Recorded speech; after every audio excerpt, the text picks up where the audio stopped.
हाँ, तो 9th class के प्यारे बच्चों, आज हम लेके आए हैं class 9th chapter 2 introduction to linear polynomial, और वो भी किसका, गणित मंजरी का। तो आप देख सकते हैं ये आपकी एक नई बुक है गणित मंजरी, है ना। इस तरीके से आपको दिखाई देगी, है ना। यहाँ पर लिखा हुआ है Ganit Manjari textbook for mathematics for grade 9 part 1। तो इस पार्ट 1 का हम स्टार्ट करने वाले हैं अभी फिलहाल में चैप्टर 2, जिसका नाम है इंट्रोडक्शन टू लीनियर पॉलिनोमियल। अब हम समझेंगे कि पॉलिनोमियल होता क्या है, लीनियर पॉलिनोमियल किसको कहते हैं। वैसे हम थोड़ा बहुत जो है वो लास्ट ईयर भी पढ़ के आए हैं, बट लास्ट ईयर केवल और केवल 1 वेरिएबल की बात होती थी। इस बार हम 2 वेरिएबल की बात करेंगे, ठीक है। कैसे चीज़ों को समझेंगे, किस क्या क्या चीज़ें जो हैं वो एग्जाम में पूछी जाती हैं, उन सब चीज़ों के बारे में भी बात करेंगे, या फिर इसके क्वेश्चंस कैसे बनेंगे लीनियर पॉलिनोमियल के, उनके बारे में भी हम बात कर रहे होंगे, है ना। तो देर ना करते हुए फटाफट चलते हैं हम आगे की तरफ और देखते हैं क्या कहानी है।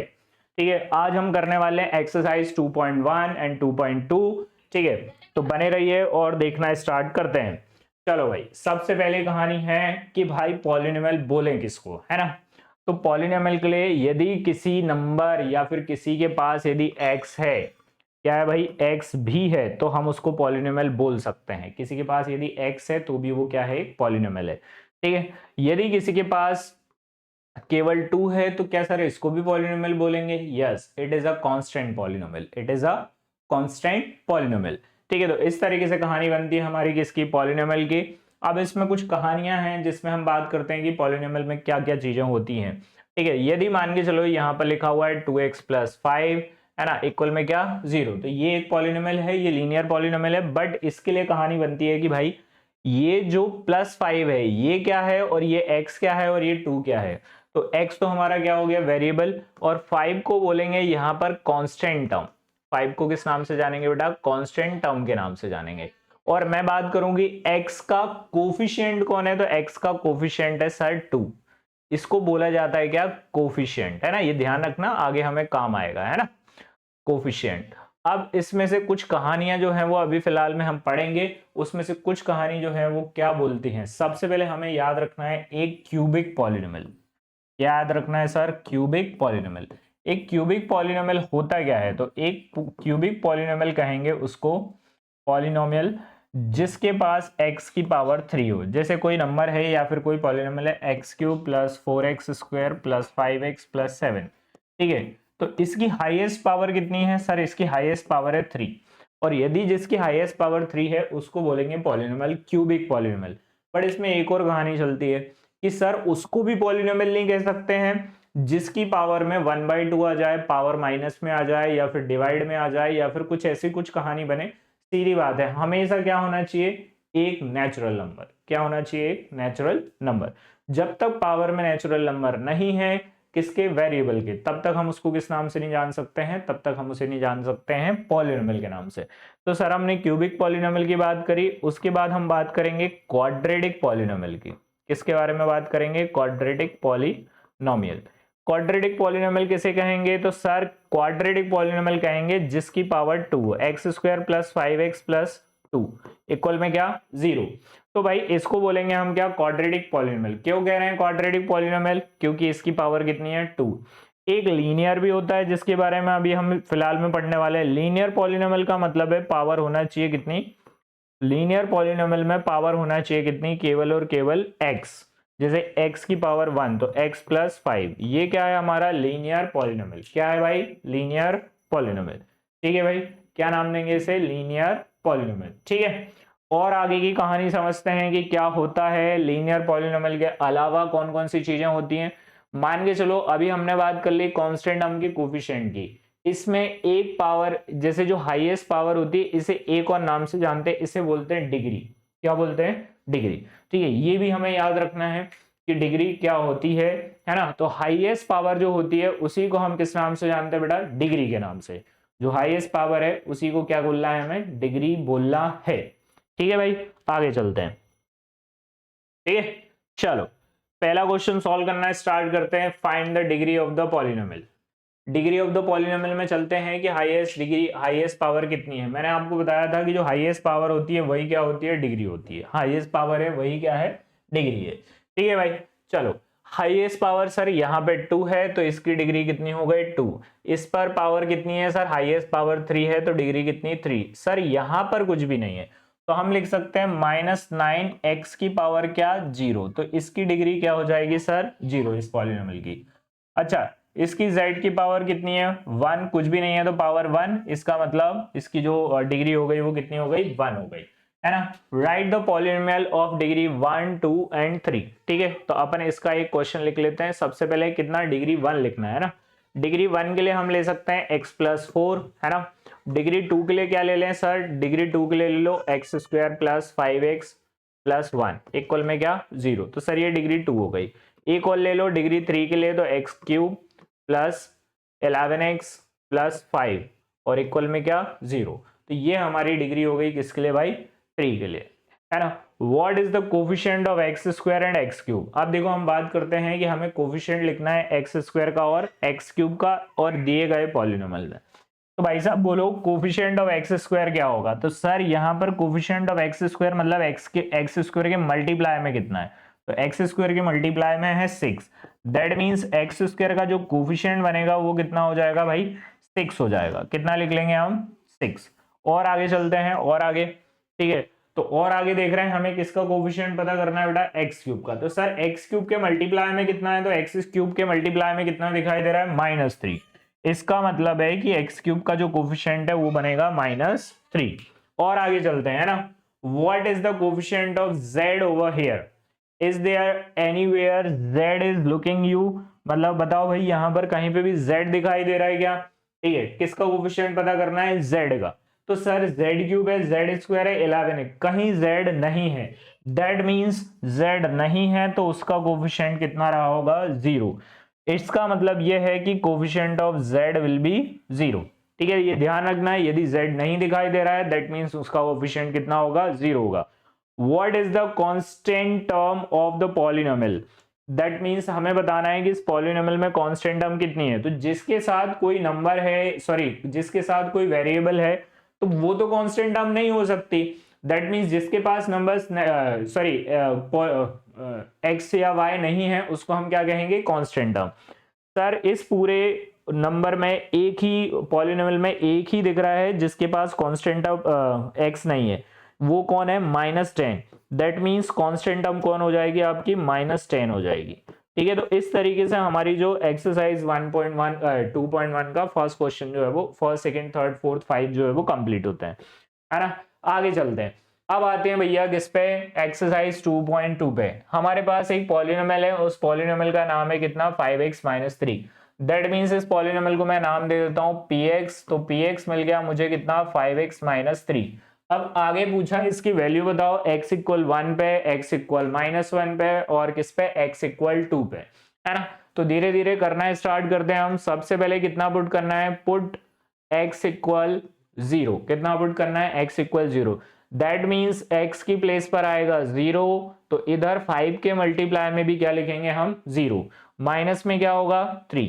तो 5 का 0 में मल्टीप्लाई हुआ तो 0 और माइनस में 3, तो 0 में से 3 माइनस करेंगे तो कितना मिल रहा है सर -3 मिल रहा है। तो that is p of 0 and the second is x = -1, है ना। x = -1 तो p of -1, it means x की प्लेस पर क्या लिखेंगे हम -1, तो क्या आएगा 5 मल्टीप्लाई -1 -3, दैट इज -5 - 3, और -5 और -3 कितना होगा, तो -5 और -3 लिखेंगे हम -8। एक और लास्ट और बचा हुआ है उसे और देख लो फटाफट। x की वैल्यू सर 2 पुट करनी है, कितने पुट करनी है 2 पुट करनी है ना। चलो आ जाओ भाई, px कितना था हमारा, px था 5x - 3, तो x की प्लेस पर 2 रखेंगे हम। जैसे हम x की प्लेस पे 2 रखेंगे क्या दिखाई देगा सर, 5 के मल्टीप्लाई में भी 2 लिखो, माइनस में भी 3 लिखो। 5 2 सा कितना 10 - 3, 10 में से 3 माइनस करेंगे कितना 7। ठीक है बहुत आसान है ना, कुछ अलग नहीं है सर। ऐसे जो क्वेश्चन है वो हम नॉर्मल तरीके से करते आए हैं 8th क्लास में, मतलब ये भी बहुत आसानी से हो जाएंगे। ठीक है तो 2.1 का सॉरी 2.2 का फर्स्ट क्वेश्चन जो है वो हम कर चुके हैं। और आ जाओ भाई 2.2 के बाद ये कौन सा क्वेश्चन है सर, ये 2.2 का सेकंड क्वेश्चन है। इस बार हमारे पास पॉलिनोमियल थोड़ा सा बड़ा है। क्या है सर, पॉलिनोमियल है एस के फॉर्म में। किसके फॉर्म में दिखाई दे रहा है, एस के फॉर्म में। कितना लिखा हुआ है 7 S square minus 4s plus में क्या 6। एक एक करके वैल्यू लिखना स्टार्ट करते हैं, ठीक है। तो फर्स्ट जो वैल्यू है वो हमें क्या पुट करनी है सर, फर्स्ट वैल्यू दे रखी है s इक्वल कितना 0। जैसे ही 0 पुट करेंगे देखो क्या देखेगा, p ऑफ 0 7 मल्टीप्लाई 0 का स्क्वायर माइनस का 4 इंटू 0 प्लस में क्या 6। 7 0 का स्क्वायर क्या होता है 0, 4 का 0 में मल्टीप्लाई 0 प्लस 6, 7 का 0 में मल्टीप्लाई करा 0 minus 0 plus 6। That means answer होगा कितना, p ऑफ 0 कितना 6। पहला आंसर हमने निकाल लिया। दूसरे की तरफ बढ़े, देखो क्या लिखे इस बार हमें s की वैल्यू जो है वो कितनी गिवन है -3। तो पुट s इक्वल कितना -3। सर जहां जहां s है वहां -3 रख लो, है ना। तो p of -3 7 multiply by -3 raise to the power 2 -4 multiply -3 plus 6। That means 7 minus का स्क्वायर प्लस होता है, माइनस का स्क्वायर क्या होता है प्लस, तो 3 का स्क्वायर कितना होगा 9, माइनस माइनस क्या प्लस, 4 3 12 प्लस में क्या हो जाएगा 6, 7 9 जा कितना होगा 63 प्लस 12 और प्लस में क्या 6, कितना बनेगा सर 12 और 63 प्लस कर लो तो ये हो जाएगा सर 75 प्लस 6, 75 प्लस 6 कितना 81। So this is your answer. Clear, ठीक है। चलो नेक्स्ट चलते हैं, जल्दी फटाफट देखते हैं नेक्स्ट क्वेश्चन की तरफ। एक और बचा हुआ है इसका s इक्वल 4, ठीक है। तो हमारे पास ps कितना है सर, ps है मेरे पास कितना, ps कितना है 7s square minus 4s plus 6, 7s square minus 4s plus में क्या 6। थर्ड क्वेश्चन था क्या रखना है, s की वैल्यू रखनी है सर 4, ठीक है। तो p ऑफ 4 जो है वो किसके इक्वल होगा 7 मल्टीप्लाई बाय 4 का whole square minus 4 into 4 plus कितना 6। सर ये बना 7 मल्टीप्लाई 4 का स्क्वायर कितना 16 माइनस 4 4 जा कितना 16 प्लस 6, है ना। 16 7 जा कितना होता है 7 6 जा 42,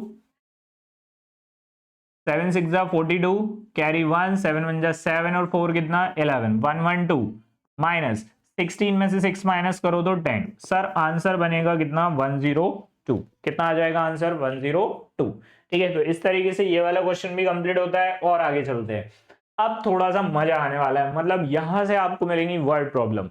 होता क्या था कि पहले ये जो वर्ड प्रॉब्लम थी वो नया 8th क्लास में भी हुआ करती थी 2.2 चैप्टर में, है ना, मतलब एक्सरसाइज चैप्टर 2 में। बट अब चैप्टर 2 में केवल और केवल क्वेश्चन पढ़ते हैं हम 8th क्लास में, आप पढ़ के आए होगे, है ना। मतलब अब जब 9th क्लास में आए ना तब उन्होंने जो है वो आपको ये वर्ड प्रॉब्लम देना स्टार्ट करी ताकि आप 10th के लिए तैयार हो, क्योंकि 10th क्लास में भर भर के वर्ड प्रॉब्लम्स आएंगे। इसका मतलब यहीं से जो है वो हम सॉल्व करना स्टार्ट करते हैं। क्या लिखा है, the present age of Salil's mother is 3 time the Salil's present age. ठीक है, दो लोगों की बात हो रही है, एक तो यहाँ पे सलील की मदर की बात हो रही है और खुद सलील की बात हो रही है। दोनों की कौन सी एज की बात कर रहे हैं अभी फिलहाल में हम, प्रेजेंट वाली, है ना। तो सॉल्यूशन में इतना पढ़ने के बाद हम इतना ही लिख लेते हैं पहले, लेट प्रेजेंट एज ऑफ सलील, किसकी, प्रेजेंट एज ऑफ सलील। सबसे पहले हम सलील की प्रेजेंट एज लिख लेते हैं। तो सर सलील की जो प्रेजेंट एज है वो कितनी लिख लेंगे हम, x ईयर्स लिख लेते हैं। मान के चलो अभी फिलहाल में वो कितने का है, x ईयर्स का है ना। आगे चलते हैं, आप देखते हैं कि भाई उनकी मदर की भी बात हो रही है, तो हम लिख ले रहे हैं क्या, present age of Salil's mother. अच्छा ये सलील्स है, ठीक है, present age of Salil's mother. Sir Salil's mother की बात कर रहे हैं तो क्या बात हो रही है कि the present age of Salil's mother is 3 time. तो सलील की एज यदि 3 है तो उनकी मदर की एज कितनी हो जाएगी भाई, 3x years. How many years, 3x years, है ना। क्लियर है। तो अब हमारे पास दो एज मिली है, एक तो हमारे पास किसकी एज हो गई, सलील की एज हो गई, और एक किसकी हो गई, सलील्स मदर एज हो गई। ठीक है, सलील की एज को हमने क्या लिख लिया, x ईयर्स, और सलील की मदर की एज क्या लिख लिया हमने, 3x years. And the next is after 5 years, कितने साल बाद बात हो रही है, 5 years, there ages will add up to 70 years. केवल और केवल कितने साल आगे गए हम, 15 साल आगे, सॉरी 5 साल आगे गए, और 5 साल बाद जब मैंने दोनों की एज को ऐड किया, किस किस की एज को, सलील और सलील की मदर की एज को ऐड किया, तो that will become a 70 years. Total कितना बनेगा बेटा, 70 ईयर्स बनेगा, है ना।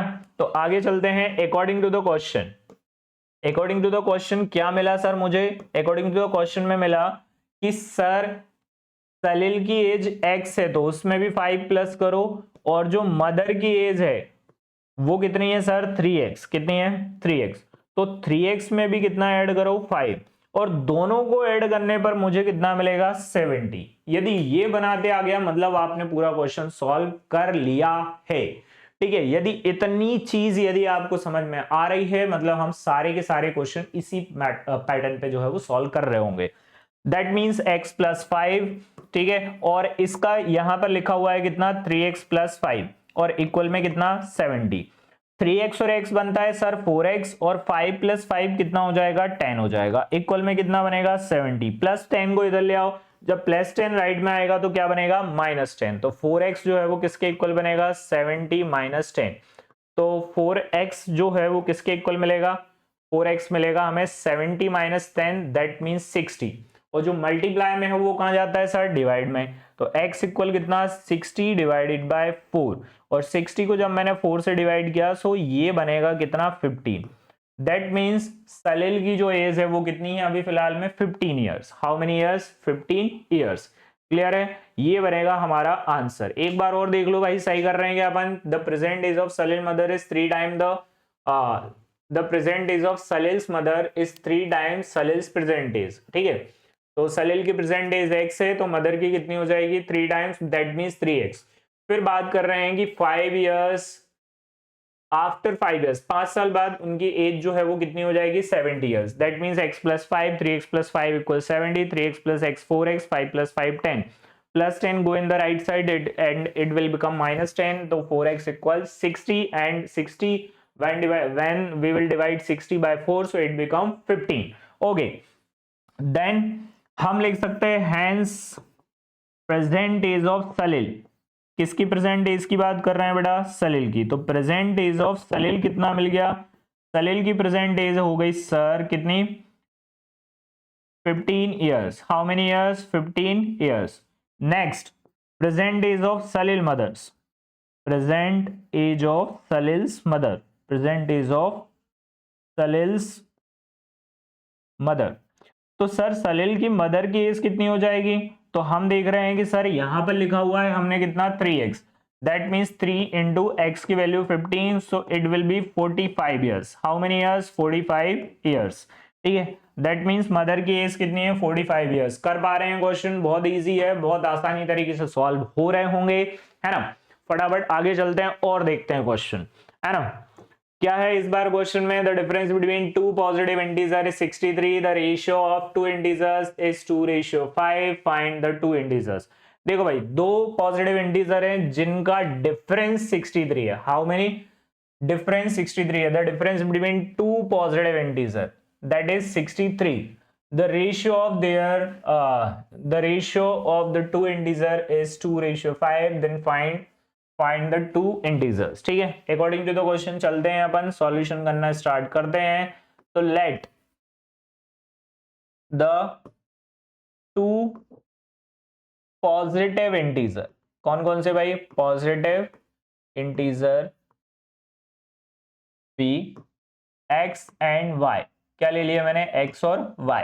अकॉर्डिंग टू द क्वेश्चन क्या बोला है कि दोनों का जो डिफरेंस है किस किस का x और y का जो डिफरेंस है वो कितना बोला है 63 बोला है। कितना बोला है 63। हम मान लेते हैं कि x ज्यादा है और y क्या है कम, तो दोनों का जो डिफरेंस है वो तो 63 बनाना है। तो the difference between two positive integer is 63, that means x में से y माइनस करेंगे वो किसके इक्वल बनेगा 63 के, तो x की वैल्यू कितनी हो जाएगी 63 प्लस y। इसको ले लेते हैं अभी फिलहाल में क्या equation number 1। How much equation number 1, और उसके बाद लिखा है the ratio of the two integer is 2:5। तो अकॉर्डिंग टू द क्वेश्चन के बाद इस बार फिर से लिख लो क्या again according to the question, क्या लिख लेते हैं again according to the question. इस बार हमारे पास दोनों का जो रेशियो है किसका x और y का रेशियो वो कितना दिया है 2:5। कितना दिया है 2:5। तो x की वैल्यू कितनी बनी हमारी, अच्छा x को बड़ा लिखना पड़ेगा y को छोटा। ठीक है, तो इसको उल्टा करना पड़ेगा हमें y अपॉन x। क्या करेंगे हम y अपॉन x। ठीक है, क्योंकि जो बड़ा है उसको ऊपर लेना पड़ेगा, जो छोटा है उसको कहां लेना पड़ेगा नीचे, या फिर x बड़ा है y क्या है छोटा है, तो x अपॉन y, तो ऊपर कौन आ जाएगा सर फिर से गलत लिख लिया है ना, देखो सही लिखते हैं, y के अपॉन में क्या लिखेंगे x, तो y के अपॉन में x लिखेंगे तो y की वैल्यू कितनी हो जाएगी 2 और x की वैल्यू कितनी 5, जो बड़ा है उसको पहले लिखेंगे। यहां से किसी एक की वैल्यू फाइंड कर लो, या तो y की या फिर किसकी x की, या तो y की या किसकी x की, है ना। y और x की वैल्यू फाइंड करके उसको सॉल्व करने की कोशिश करेंगे हम। The ratio of two integers is 2:5, find the two integers, है ना, और दोनों का जो डिफरेंस था वो कितना था 63। आगे चलते हैं, देखते हैं क्या बनेगा। y की वैल्यू फाइंड करें या x की वैल्यू, सर x की ही वैल्यू या y की वैल्यू, कुछ भी फाइंड कर सकते हैं। क्या ये लिखा हुआ है x की वैल्यू कितनी लिखे 63 प्लस y, तो x को रिप्लेस कर दो किससे 63 प्लस y से, या फिर जो डिवाइड में है उसको पहले मल्टीप्लाई में भेज लो, 5 को y के पास भेज दो, x को 2 के पास भेज दो, तो ये बनेगा हमारा 5y, और यहां पर कौन हो जाएगा सर 2x, बट x की वैल्यू है हमारे पास, कितनी है x की वैल्यू, ये लिखा 2, x की वैल्यू कितनी है सर, x की वैल्यू है हमारे पास कितनी 63 प्लस y, तो यहां लिख लो 63 प्लस y, तो ये बना हमारे पास 5y, 2 का 63 में मल्टीप्लाई किया तो 60 का डबल 120 प्लस 3 126, और 2 का y में किया तो कितना 2y प्लस 2y है, इधर आएगा तो क्या माइनस 2y। ठीक है, ये वैल्यू कहां से मिली, तो सर ये वैल्यू मिली कहां से, from equation 1, from equation 1, 5y minus 2y equal कितना 126, तो 5 में से 2y माइनस करेंगे 3y इक्वल 126, जो मल्टीप्लाई में है वो आएगा डिवाइड में, दैट मींस 126 डिवाइडेड बाय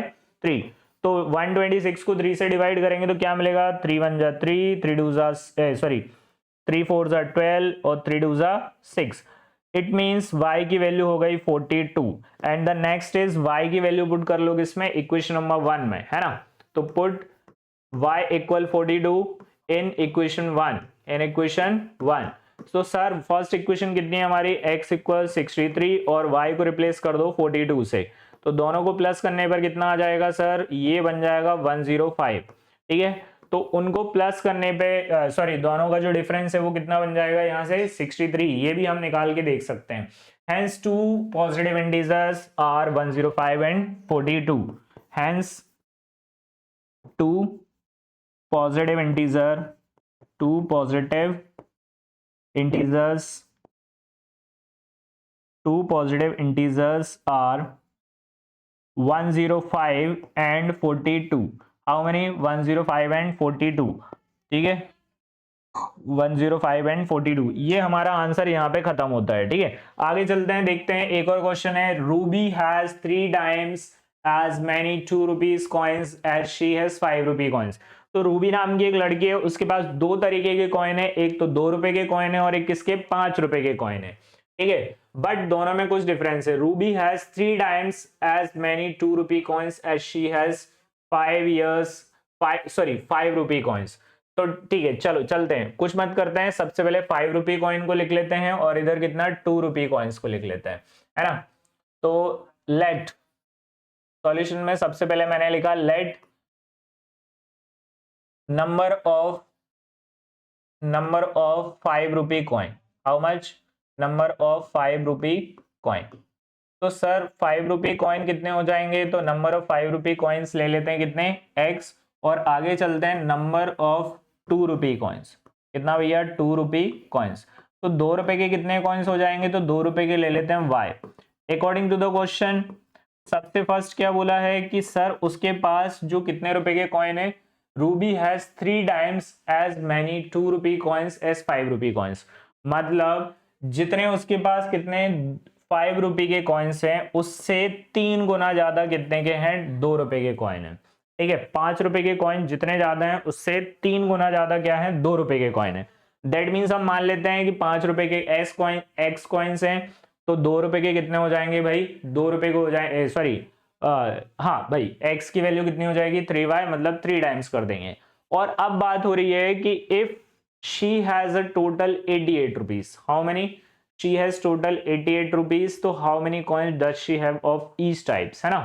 ठीक है, आगे चलते हैं, इसको नाम दे देते हैं क्या इक्वेशन नंबर 1, तो यहां लिखा मैंने क्या again according to the question, again according to the question. ठीक है, again according to the question, आगे चलते हैं, सर दोनों को प्लस कर दो, कितना 2 रुपए के कॉइन और ₹2 के कॉइन और किसके ₹5 के कॉइन को। तो ₹2 के कितने कॉइन है सर, x कॉइन्स हैं। ₹5 के कितने, सॉरी उल्टा है, पहले किसके लिखे हमने, ₹5 के कॉइन्स है ना। तो सर ₹5 के कितने कॉइन्स हैं, x कॉइन्स हैं, और ₹2 के कितने कॉइन्स हैं, y। कुल मिला के कितने, 88। बट हमारे पास x की वैल्यू है, कितनी है x की वैल्यू, 3y। तो 5 इंटू कितना, 3y प्लस 2y, और इक्वल में कितना हो जाएगा भाई, 88। तो 5 3 से कितना होगा, 5 3 से हो जाएगा 15y और प्लस 2y, है ना। 15y 2y कितना, 88। तो 15 और 2 कितना हो जाएगा, 17y, इक्वल में कितना, 88। दैट मीन्स हमने कुछ गलत कर लिया। Ruby has 3 times as many ₹2 coins, she has ₹5 coins, है ना। तो हमने लिखा है x इक्वल कितना, 3y। तो क्या ये गलत होगा, है ना। फिर कितना, 5x प्लस 2y, है ना। तो 2y कुछ तो गलत कर लिया हमने, क्या गलत किया जल्दी बताओ, है ना। 5 इंटू 3y, तो 5 इंटू 3y कितना हो जाएगा, 15y, और 2y 11y। तो ये कुछ ना कुछ तो गलत है हमारे इसमें, फिर से देख लेते हैं। Ruby has 3 times as many ₹2 coins, 3 times as many ₹2 coins, she has ₹5 coins. ₹5 के जितने कॉइन है उसका 3 गुना किसका है, ₹2 के कॉइन है ना। इसको यदि हम थोड़ा सा और अच्छे तरीके से सॉल्व करें तो देख लेते हैं ना, ठीक है। चलो इसको कैंसिल करते हैं, एक बार और देखते हैं, है ना। आगे चलते हैं। मैंने बोला कि यदि उसके पास ₹5 के x कॉइन्स है, ₹5 के कितने कॉइन्स है, ₹5 के यदि x कॉइन्स है, तो ₹2 के कितने हो जाएंगे उसके पास, 3x। ट्रिपल कर लेते हैं ना, अब हो जाएगा ये क्वेश्चन, है ना। तो according to the question, according to the question क्या बनेगा, अकॉर्डिंग टू द क्वेश्चन कि सर ₹5 के x कॉइन्स हैं और ₹2 के कितने कॉइन्स हैं, 3x कॉइन्स हैं। तो टोटल मिला के कितने हो जाएंगे, 88, है ना। तो ये बना हमारे पास 5x, और 2 3 से कितना हो जाएगा सर, 6x, और इक्वल में कितना हो जाएगा, 88। तो 6 प्लस 5 कितना हो जाएगा, 11x, इक्वल कितना, 88। अब हो गया भाई सही। जो मल्टीप्लाई में है वो कहाँ जाएगा, डिवाइड में। तो x की वैल्यू कितनी हो जाएगी, 88 डिवाइडेड बाय 11। 11 को 88 को डिवाइड कर दो किससे, 11 से, तो ये बचेगा 8। दैट मीन्स उसके पास ₹5 के कितने कॉइन होंगे, 8 कॉइन्स होंगे। Hence ₹5 coins, how many, ₹5 coins. ₹5 coins कितने हो जाएंगे, तो ₹5 कॉइन्स हो जाएंगे उसके पास कितने, ₹5 कॉइन्स कितने बनेंगे इसके पास, ₹5 कॉइन्स होंगे बेटा 8। और उसके बाद कितने, ₹2 के कॉइन, किसके, ₹2 कॉइन्स कितने हो जाएंगे सर, मल्टीप्लाई कर दो। तो 3 का मल्टीप्लाई किसमें कर दो, 8 में। दैट मीन्स कितने कॉइन बनेंगे, 24 कॉइन्स। How many coins, 24। और यहाँ पे कितने कॉइन्स आ जाएंगे, 8 कॉइन्स। क्लियर हो रही है बात, बहुत आसान था। सबसे पहले थोड़ा सा शुरुआत में गलत हो गया, बट हाँ आखिरी में हमने सही आंसर निकाल लिया। क्या आंसर निकला सर, हमने माना था ₹5 के x कॉइन्स हैं, तो यहाँ पर लिखा हुआ है 3 टाइम होंगे कितने के, जितने भी ₹2 कॉइन्स है उसका 3 टाइम है उसके पास कौन से, ₹5। तो हमने मान लिया कि ₹5 के x हैं, तो ₹2 के कितने होंगे, 3 टाइम होंगे, है ना। आगे चले, उनने बोला था कि टोटल मिला के कितने रुपए हैं, 88। दैट मीन्स ₹5 के x कॉइन्स हैं और ₹2 के कितने कॉइन्स हैं, 3 कॉइन्स, मिला के कितने हो जाएंगे, 88। यदि ये बात समझ में आ गई तो आपसे क्वेश्चन जो है वो सॉल्व हो जाएगा। चलो आगे चलते हैं 6 क्वेश्चन की तरफ। A farmer cuts a 300 feet fence 2 pieces in the different size। देखो एक फार्मर है, फार्मर के पास एक फेंस है, फेंस मतलब समझते हैं भाई, जो आसपास जोड़ रहे होते हैं ना। तो इस फेंस का एक टुकड़ा लिया है और उस टुकड़े के 2 हिस्से करे उसने। कितना फीट है, टोटल है 300 फीट। कितना है, 300 फीट। और इसके 2 टुकड़े कर दिए, एक को हम x दे देते हैं, दूसरे को दे देते हैं कितना, 300 माइनस एक्स। ठीक है, 2 टुकड़े करें, एक का x नाम होगा तो दूसरे का कितना होगा, 300 माइनस एक्स। क्या सही बात है, क्योंकि टोटल मिला के तो 300 है, तो एक का x तो दूसरे का कितना हो गया, 300 माइनस एक्स, है ना। Different sizes. A farmer cuts a 300 feet fence into 2 pieces, है ना। तो लेट द 2 पीसेस बी, है ना, let the 2 pieces be x and 300 minus x, x and 300 minus x. 2 pieces हैं तो एक को x नाम दे दिया, दूसरे को कितना दे दिया मैंने नाम, 300 माइनस एक्स, है ना। आगे चलते हैं, क्या बोला है कि इसमें बोला है कि the longer piece is, the longer piece is 4 time as long as the shorter piece. तो लॉन्गर पीस को हम क्या नाम दे देते हैं, यहां लिखा मैंने अकॉर्डिंग टू द क्वेश्चन, है ना, according to the question. Longer piece जो है वो 4 टाइम है, तो हम मान लेते हैं कि लॉन्गर पीस कौन हो गया, x या फिर 300 माइनस एक्स, किसी को भी ले सकते हैं। तो लॉन्गर पीस इसको ले लेते हैं, इसको शॉर्टर पीस ले लेते हैं। तो इसका कितना टाइम करना पड़ेगा मुझे, 4 टाइम, और लॉन्गर पीस जो है वो इसका कितना है भाई, यहां से 4 टाइम। आगे चलते हैं, क्या लिखा था, the longer piece is 4 time, तो 4 टाइम कर लिया as the shorter piece, how long the 2 pieces, है ना। इसको 4 टाइम कर दो तो ये जस्ट एक दूसरे के क्या हो जाएंगे सर, इक्वल हो जाएंगे। क्या हो जाएंगे, इक्वल, क्योंकि ये शॉर्टर पीस है, सॉरी ये शॉर्टर पीस है और ये कौन सा है, लॉन्गर पीस। तो शॉर्टर पीस को मुझे कितना करना पड़ेगा, 4 टाइम करना पड़ेगा, तो ये किसके इक्वल हो जाएगा, हमारे लॉन्गर पीस के, है ना। मान ले ये छोटा पीस है और ये कितना है, बड़ा पीस है, और इस बड़े पीस को हमने क्या नाम दिया, इसका 4 टाइम्स, है ना। तो ये छोटा है तो इसको हमने x नाम दे दिया, बड़े वाले को क्या नाम दिया, 300 माइनस एक्स। जब इसको मैं 4 टाइम कर दूंगा तो ये दोनों इक्वल हो जाएंगे, है ना, क्योंकि ये 4 गुना है, ये 4 गुना कम है। तो मैंने इसको 4 टाइम, जैसे ही 4 टाइम करा तो ये इसके इक्वल आ गया। अब मैंने इक्वल में रखा और इसको सॉल्व कर लेते हैं। देखो सर, माइनस एक्स लेफ्ट में ले जाएंगे तो माइनस एक्स जब लेफ्ट में जाएगा तो क्या बनेगा सर, प्लस एक्स, और इक्वल में कितना है, 300। 4x और x कितना बनेगा, 5x, इक्वल में कितना, 300। जो मल्टीप्लाई में होता है वो जाता है सर डिवाइड में, तो x इक्वल कितना, 300 डिवाइडेड बाय क्या, 5। सर 5 से डिवाइड करो तो 5 6 30, 0 का 0, दैट मींस जो शॉर्टर पीस है वो मात्र कितना बनेगा, 60 feet. How many feet, 60 feet. Hence, है ना, 2 पीस थे हमारे पास, तो सबसे पहले कौन सा मिल गया हमें, शॉर्टर पीस मिल गया। तो शॉर्टर पीस कितना मिला मुझे, शॉर्टर पीस मिला सर, ये है हमारा 60 फीट। तो एक और है हमारे पास लॉन्गर पीस, कौन सा पीस है, लॉन्गर पीस। तो लॉन्गर पीस जो है वो कितना है यहाँ पे, 60 फीट, सॉरी शॉर्टर पीस 60 है, तो 60 का कितने टाइम करना है हमें, 4 टाइम। तो 60 का 4 टाइम कर देंगे तो कितना हो जाएगा, 240 फीट। ठीक है, तो एक जो है वो 60 फीट हो गया, तो दूसरा कितना हो गया, 240 फीट। ये हमारे 2 आंसर यहां से बन के आएंगे। ठीक है, लास्ट एक और क्वेश्चन है 2.2 का, उसको और देख लेते हैं। ठीक है, 2.2 का लास्ट क्वेश्चन देख लो, क्या है यहाँ पे, the length of a rectangle is 3 more then the twice its breath. ठीक है, देखो हम बात कर रहे हैं, एक रेक्टेंगल है सर, रेक्टेंगल के अंदर एक तो लेंथ होती है और दूसरी क्या होती है, ब्रेथ होती है ना।